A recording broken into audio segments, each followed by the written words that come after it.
despair, famine, and catastrophe. So are you fearing that that's what will happen, knowing history? Well, I fear that there's no one like Bismarck in the councils of government who says, wait a minute, be sensitive to the countries that surround you, be sensitive to their interests and needs. I love President Trump, and I supported him, and I still do, but he keeps talking about his good personal relations with Xi and good personal relations with Putin. Look, that's all nonsense. Mm-hmm. Everything is about strategic interests. Mm-hmm. If we will look at their strategic interests and our own, we will discover very quickly that we can come to some sort of modus vivendi that we can all live with. Mm. That's what diplomats get paid to do. And that's what we desperately need. Well, when Kissinger came out 6 or so months ago and called for a peace talks, he was called every name under the sun by the American left and right. And of course, as I've said, not so comedically, when the G7 meeting was about to occur, he changed his tune because he didn't want to be excluded. He definitely wanted to be invited into the Billionaires Boys Club meeting again at the G7. So suddenly called for more war. I don't see any diplomacy. Is there any that you know of through your contacts? No, listen, I think that Blinken and his friends are in the business of punishing people that don't agree with him. Who is this Blinken? He worked for Obama. Don't agree with him. Blinken worked for Obama. Is that all I need to say? Probably, but he was also there during the Balkan crisis in the background. And I know his father played a role in all of this. His father? Yeah, his father, I think, was the ambassador to Hungary. Well, I know that Madeline Halfbright cheered the war on with that Jamie Rubin moron. This woman was a clear and present danger to the stability of the world. They were cheering as the bridges over the Danube were being blown up. The Serbs had never seen that. Even when Hitler was there, they didn't blow the bridges up over the Danube. That was Bill Clinton. They took our airplanes and they painted over the U.S. insignia and put on the NATO insignia. You used U.S. air power to attack Serbia. I couldn't believe what I was watching. We're not yet there with this situation, but I'm afraid personally we'll soon see that they'll repaint our Air Force planes with NATO insignia and start bombing Russia.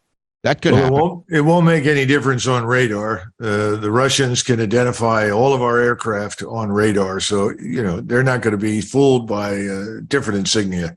Right now, our airborne warning and control systems are identifying targets for the Ukrainians, are directing strikes that the Ukrainians launch. Like our AWACS or our satellites? Sure, and satellites. Our satellites and our airborne warning and control system. And we do this for all of the NATO states as well as for the Ukrainians.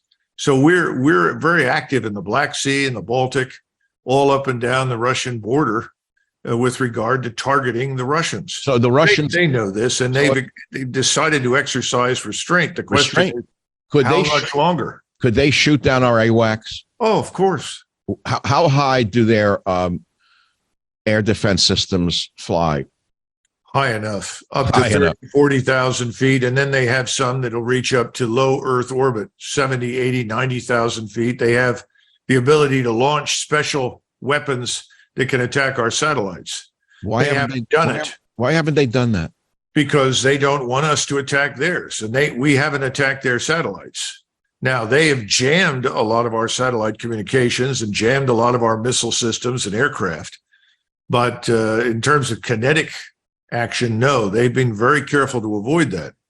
And I hope that we can find a way to get out of this before something happens by accident. Somebody pushes the wrong button on the panel.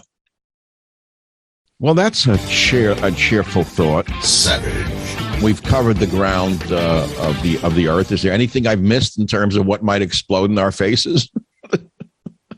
See, you're a man who can laugh. Sure. You can laugh. You can smile and laugh in the midst of this kind of tragic discussion.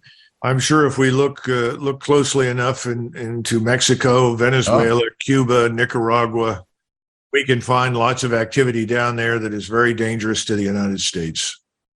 I was told that a lot of the weaponry that we're sending to Ukraine is going onto the black market almost immediately. And I asked another guest, where's it going?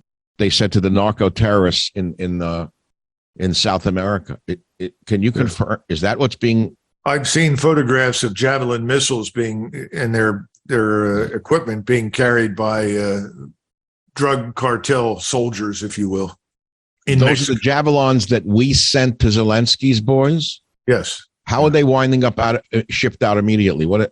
Well, a certain amount of equipment never reaches the Ukrainians. Some of it is destroyed, and a lot of it is essentially stolen and then resold overseas. Kosovo is a nice clearinghouse for a lot of these weapons. They go down there and they find their way into the Middle East or off to Latin America and Africa. I mean, this is the problem. Remember, Ukraine was the most corrupt country in Europe, one of the most corrupt in the world, and the poorest in Europe.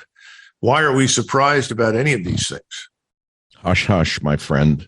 We must keep these things secret, or else we will be accused of being, let's see, Putin's stooges, defeatists, anti-American, communists, Soviet slaves, any other slurs that can be cast upon us? Well, the next time I'm sure you'll want to bring a guest on and talk about the Sovietization of American society, because that seems to be a bigger threat right now here at home than anything happening overseas. Colonel, I don't mean to be the one who says it, but I'm going to say it. I wrote a book 10 years ago talking about the USS of A, the United Soviet States of America. I amongst many, not many, I amongst a few, saw what was coming.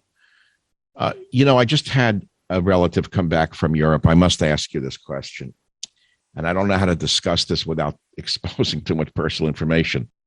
He saw a lack of civil rights and freedom in France that he was shocked as an American who was visiting on a boat.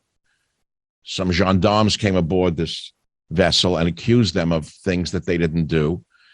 And I said, you're lucky they didn't seize the boat for no reason. He said, we had to pay them.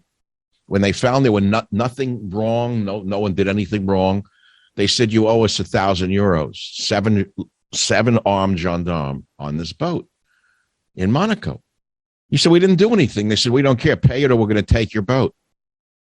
He said, I can't believe that there's absolutely no justice and no freedom. I said, you're very lucky you got out of there with only 1,000 euro fine for doing nothing.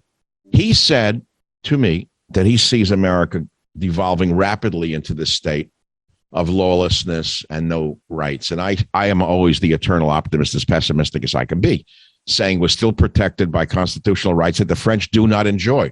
And I think that's all we have left. Isn't that true? Well, I try to argue that the Bill of Rights, above all things, is what absolutely must be preserved inside the United States.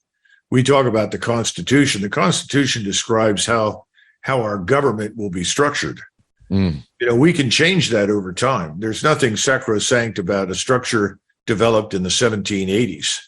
We can make modifications, but the Bill of Rights is something else. That's something that definitely separates us from most of the rest of the world. And that has to be fought for. And right now, that's under attack in this country. All you have to do is look at the censorship. Well, the Bill of Rights, didn't the British have the Magna Carta that ruled the land for so long, and they basically tossed it into the sea?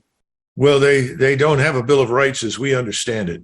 And so a lot of the things that we take for granted do not exist in Great Britain. The same thing is true in Europe. Remember, most of the law on the continent has its roots in the Code Napoleon. Yes. That's a different approach to law, where you are guilty until proven innocent.